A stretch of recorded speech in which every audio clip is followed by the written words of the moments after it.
अस्सलाम वालेकुम, नमस्ते, आदाब, सत श्री अकाल। नवरंग कांग्रेस पार्टी तेलंगाना प्रेसिडेंट कलीमुद्दीन बाबा, हमने तेलंगाना के अंदर 33 एमएलए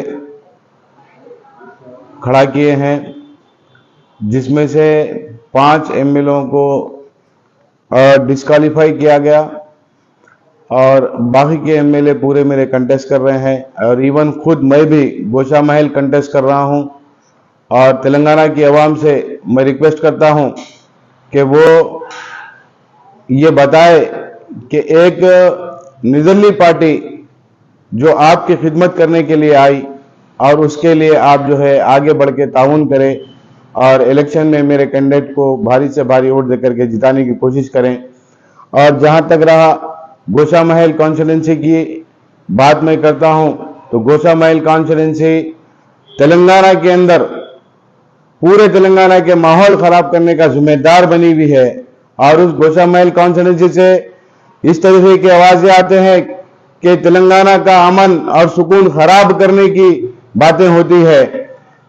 टी राजा सिंह जो एक कमेटी को टारगेट करते हुए वो बड़े बड़े बयान देते हैं और उसके ऊपर एफआईआर होते हैं 94, फिर भी पुलिस उसके ऊपर जुल्म नहीं करती।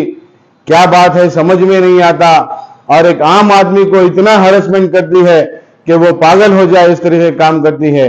और जो लोग देश के लिए हानिकारक है, और मैं कहता हूं कि राजा सिंह हिंदुस्तान के लिए और तेलंगाना के लिए और गोशा महल की आवाम के लिए हानिकारक है, क्योंकि जो लोग भाईचारा नहीं मानते और जो लोग भाईचारे में रहना नहीं जानते, तो उनको कहीं काला पानी भेजने की जरूरत है।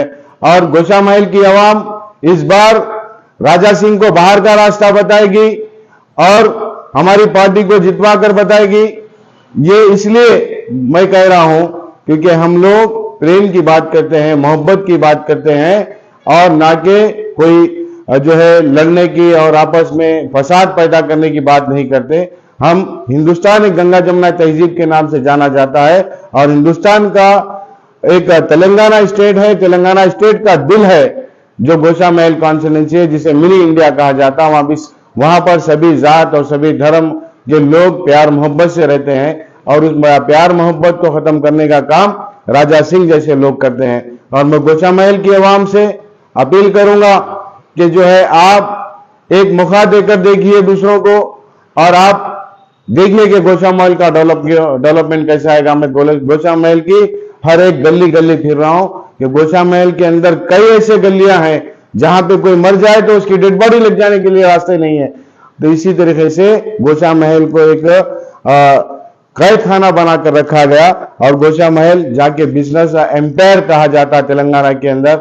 जैसे हमारा बेगम बाजार ले लो या आईबिट्स का एरिया ले लो या मुजम्जा मार्केट है और क्या है उस्मानिया हॉस्पिटल का लैंड, ये सारी चीजें जो है ना एक मार्केट एरिया है। और नामपल्ली का आधा हिस्सा आता है, नामपल्ली सुबेन दरगाह की बाजू से आता है एक मीनार मस्जिद का हिस्सा। ये सारे पूरे के पूरे डेवलपमेंट एरिया हैं।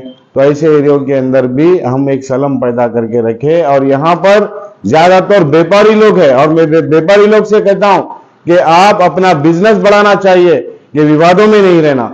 आप किसी एक ऐसे आदमी को सपोर्ट कर रहे हो जो देश के अंदर हानिकारक है और वातावरण को खराब करना चाहता है, तेलंगाना के वातावरण को खराब करना चाहता है। वहीं पर केसीआर गवर्नमेंट उसको साथ देने की बात करती है और बाजू खड़ी दारुसलाम की एमआईएम जो गोशा महल कॉन्स्टिट्यूंसी में, वहां पे कोई मुसलमान को इसके लिए खड़ा नहीं किया जाता ताकि उनका सिगड़ी चालू रहे, उनके कड़े में गुलगुले तलते रहे।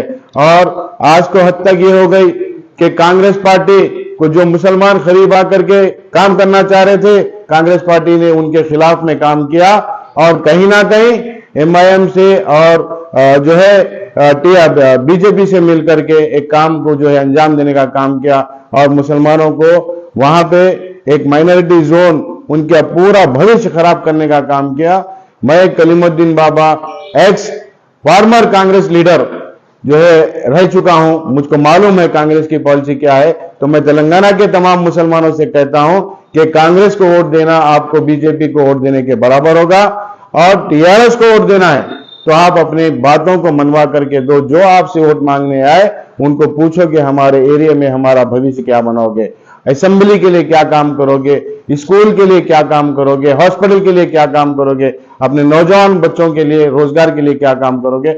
मैं आपसे वादा करता हूं, अगर आप मेरी पार्टी को ताकत देंगे और मजबूती के साथ काम करेंगे तो मेरा हर एक एमएलए आपका खादिम बन के काम करेगा, आपका नौकर बन के काम करेगा, ना कि तानाशाही एमएलए के जैसा काम करेगा। मैं आवाम से इस बात की अपील करना चाहता हूं, जो आपको पैसे दे करके खरीद रहा है वो एक बिजनेसमैन होगा, जिसके पास पैसे नहीं होंगे वो आपका कार्यकर्ता होगा, आपका कारकुन होगा। आपको वोट अगर देना है तो आपको बिना पैसे का वोट देना होगा। ये इलेक्शन का माहौल है, आजकल सरगर्मी है, बहुत सारे पैसे पकड़े जा रहे हैं बहुत सारे लोगों के। इसका हिसाब किताब आने वाली गवर्नमेंट कोई भी होगी पूछेगी नहीं, क्योंकि वो लोग को मालूम है हम पैसे दे करके वोट खरीद रहे हैं, तो हमको पैसे कैसा निकालना। आपको जो थोड़े से पैसे दे के वोट खरीद रहे हैं वही 5 साल आपका खून चूसने वाले लोग हैं। मैं इसीलिए कहता हूं कि नवरंग कांग्रेस पार्टी को वोट देकर के जिताइए। जय हिंद, जय नवरंग।